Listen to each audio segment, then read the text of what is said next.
Juan de la Cruz se lo llevó la Inquisición en plena noche.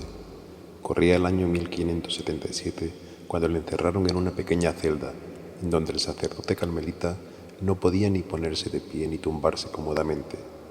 Le torturaban y le azotaban una vez al día, pero él, en lugar de odiar a sus torturadores como hubiese sido lo más natural, se dedicó a escribir poesía mística.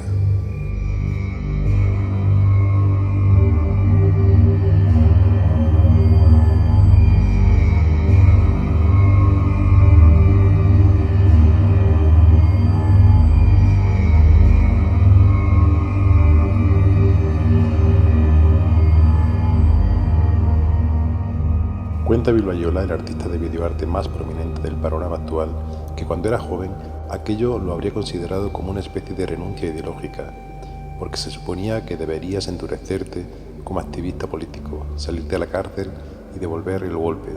En cambio, al conocer la vida de este hombre del siglo XVI, su perspectiva vital cambió radicalmente. En su obra de 1983, Habitación para San Juan de la Cruz, reflexiona sobre el amor y el perdón como posible camino de transformación e iluminación.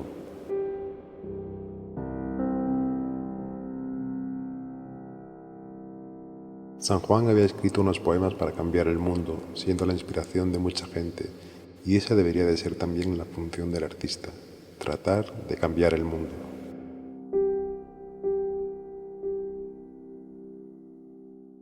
Pasar de buscar la perfección social a adentrarse en el camino de la autoperfección supone un tránsito realmente intenso en la vida de cualquiera.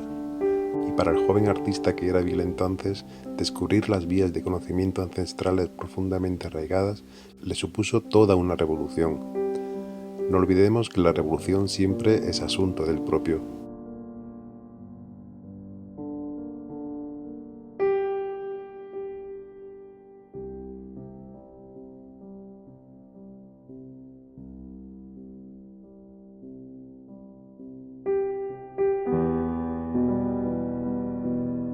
Estudió a los sufistas y sus métodos para el conocimiento y purificación del alma. Hizo profundas descubiertas hagiográficas desde que Atanasio de Alejandría se dispusiese a inaugurar aquella disciplina recogiendo los episodios de los martirios de San Antonio, allá por el año 356.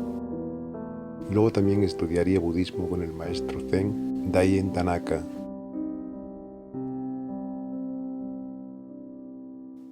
Vil, a quien sus padres habrían inducido a que estudiase publicidad, la única salida posible para ganarse la vida como artista, descubriría en la Universidad de Syracuse el Departamento de Estudios Experimentales en Artes Visuales y Performance, en el cual se incluía el novedoso programa de Synapse que luego devendría en un proyecto televisivo, Citrus TV, del cual Vil habría sido uno de sus principales impulsores y más activo miembro. El hecho de poder hacer su propia televisión y emitir sus propios contenidos de carácter político la atraerían en gran medida, pero sería sobre todo el vídeo, con todo su potencial, el detonante del arte de Vilbayola.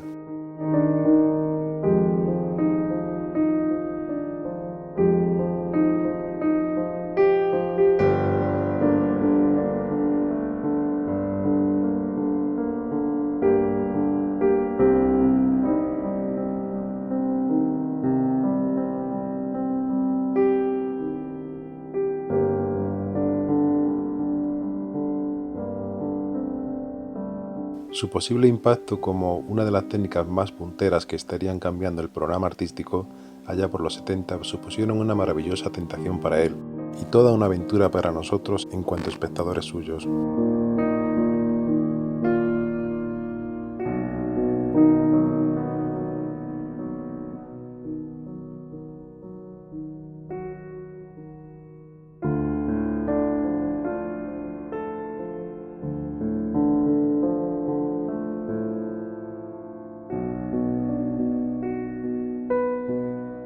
Vil, a quien la pintura clásica de Giotto di Bondone, por ejemplo, le habría fascinado al punto de hacer suyo el imaginario tan particular, aparentemente, solo posible allá en 1267, cuando estuviese a punto de nacer el pintor en Vizio, Florencia. Un imaginario en el cual la fina membrana que separa la vida interior del exterior es totalmente imperceptible. Los sueños, la meditación, la contemplación y la oración adquiriendo cuerpo y presencia real junto a toda la imaginería encontrada en plena vigilia. Imaginario que transcurre en un sugerente tiempo no lineal que abre insospechados túneles temporales a toda clase de posibilidades de la percepción y la conciencia humana. Sus vídeos tienen ese aspecto de pinturas clásicas colgadas en la pared con sus marcos simples y sin ostentosas ornamentaciones. Se camina delante de ellos como si paseásemos delante de un Tintoretto o de un Caravaggio, y sin embargo, cuando nos fijamos detenidamente en sus particulares pinceladas, entramos en dimensiones de nosotros mismos que antes desconocíamos por completo.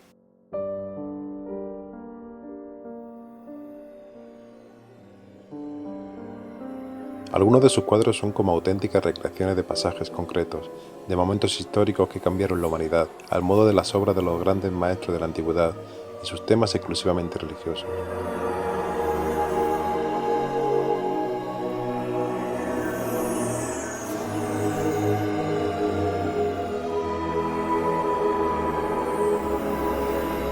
Pero en muchas de sus obras, la cercanía que consigue es tal que casi todos sus modelos parecen estar salidos de nuestras propias vidas cotidianas, situándose en la actualidad y enseñando sin inhibición los martirios propios de nuestra especie.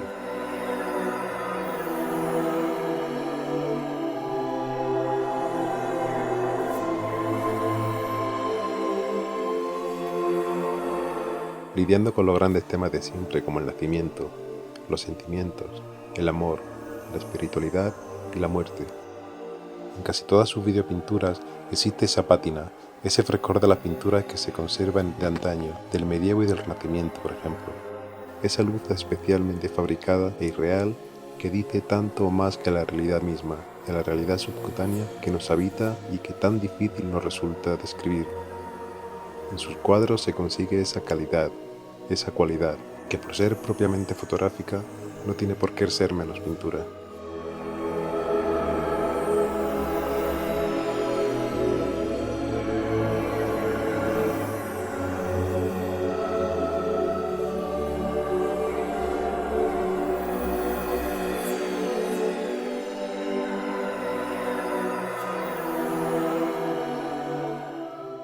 Utilizando una cámara que haría construir especialmente para desarrollar sus inquietudes místicas y contemplativas, lograría capturar los detalles más imperceptibles a la vista descarnada.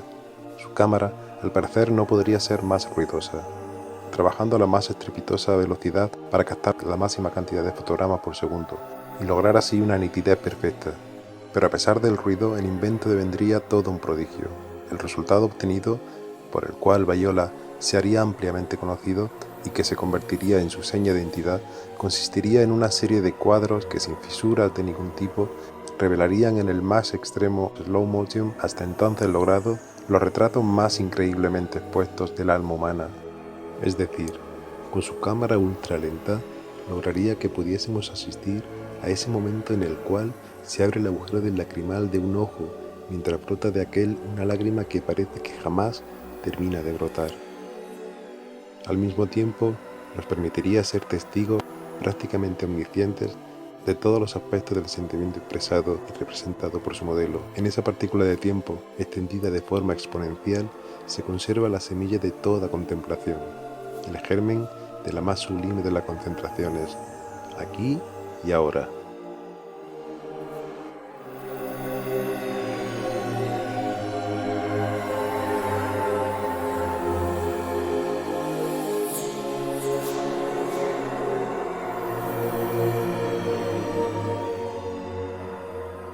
Por conectar de forma tan directa con el público, al contrario del arte actual, casi siempre más exigente, la crítica no le doraría la píldora de forma masiva, tanto por su natural tendencia a la grandiosidad como devoto de una cierta obviedad, marcas de un carácter quizás demasiado populista para ciertos eruditos artísticos. Apto para todo el mundo y de absorción inmediata, su texto, sin necesidad de teorías previas ni otros atrezos.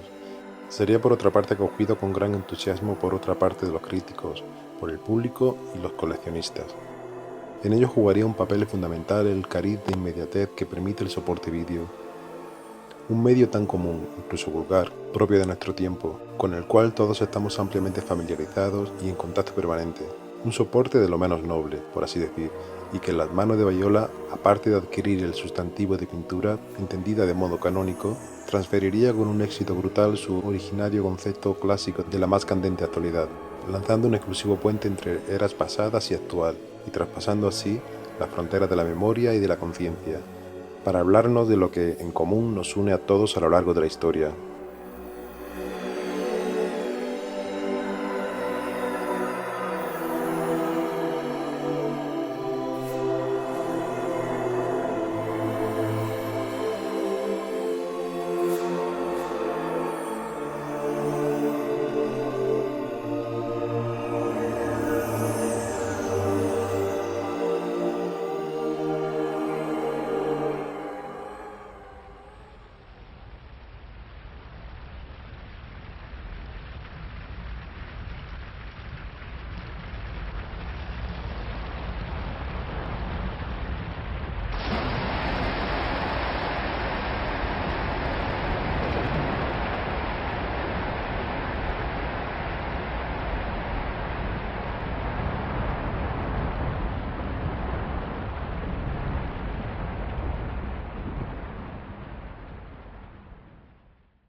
Habiendo crecido en Queens y en Westbury, Nueva York, de pequeño eran pocas las oportunidades que se presentaban para ir al campo, pero en una ocasión, durante las vacaciones de verano en la montaña con su familia, experimentaría una de las más maravillosas vicisitudes antitraumáticas de su vida. A punto habrá estado de ahogarse en un lago. El propio Bill cuenta que tenía 6 añitos cuando su primo y él fueron a una plataforma desde donde se podía tirar al agua. Llevaban flotadores, pero Bill olvidó sujetar el suyo y se hundió enseguida. En sus propias palabras explica: vi el mundo más hermoso que he visto en mi vida. Rayos de una luz verde azulada atravesaban el agua. Las plantas se movían al ritmo de las corrientes. Había peces pequeños. Era como el paraíso. Era un espectáculo bellísimo y yo me quedé contemplándolo sin sentir nada de miedo. Creo que fue uno de los momentos más apacibles de toda mi vida. De pronto apareció una mano enorme, me agarró del estómago y me sacó del agua. Cuando salí a la superficie no sabía dónde estaba. No pensaba que me hubiera ahogado. Solo sabía que no quería salir.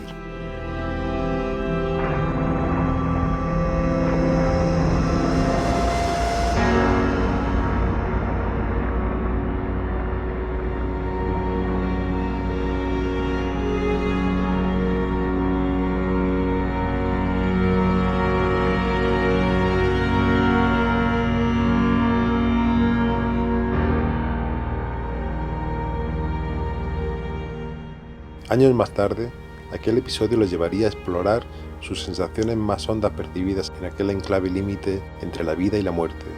Llevaría a cabo un conjunto de obras memorables en las cuales el agua jugaría un papel preponderante. Así, sus ángeles de agua recobrados en su memoria y su experiencia de la infancia se volverían tangibles a través de su experiencia artística, y a su vez, como habría apurado de sus aprendizajes espirituales, le llevarían a desarrollar profusamente el tema del dualismo, en el cual la comprensión del sujeto es imposible a menos que se conozca su inmediato opuesto. Por eso, al elemento agua opondría el elemento fuego, por oposición a la luz, la oscuridad, opuesto al estrés, calma, al ruido, la quietud, opuesto a la vida, la muerte.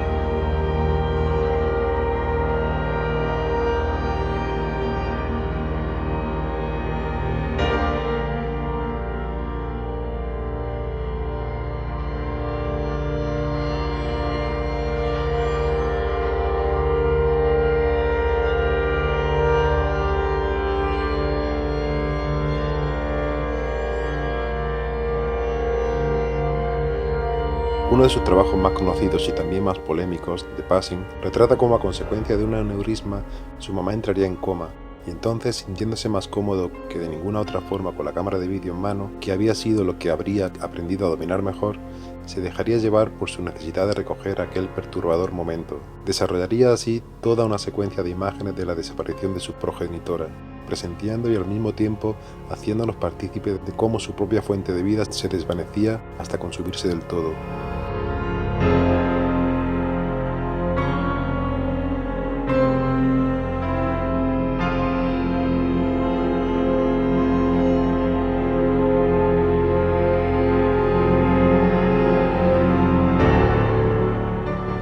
Luego, editaría la película juxtaponiendo metraje casero de escenas familiares por la extrema necesidad de volver a verla con vida.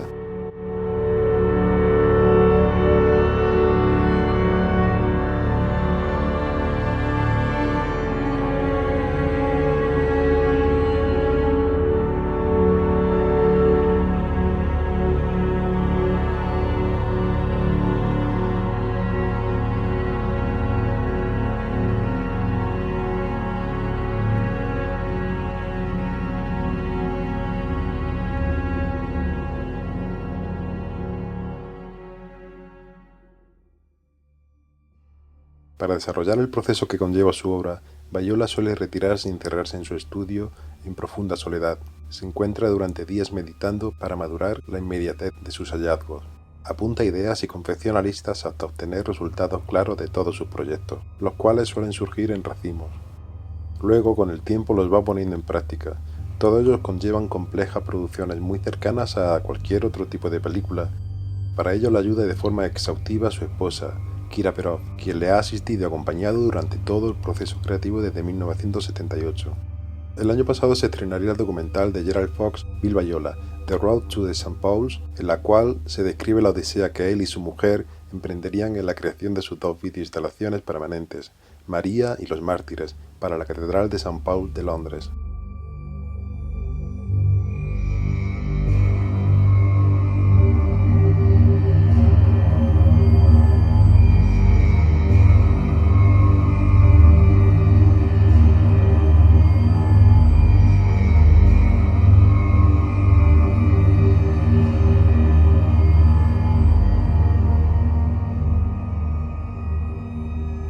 A lo largo de su carrera, él propio ha dirigido una serie de documentales sobre su propio trabajo y proceso creativo, pero sobre todo, el cine de Bill Viola deviene pintura.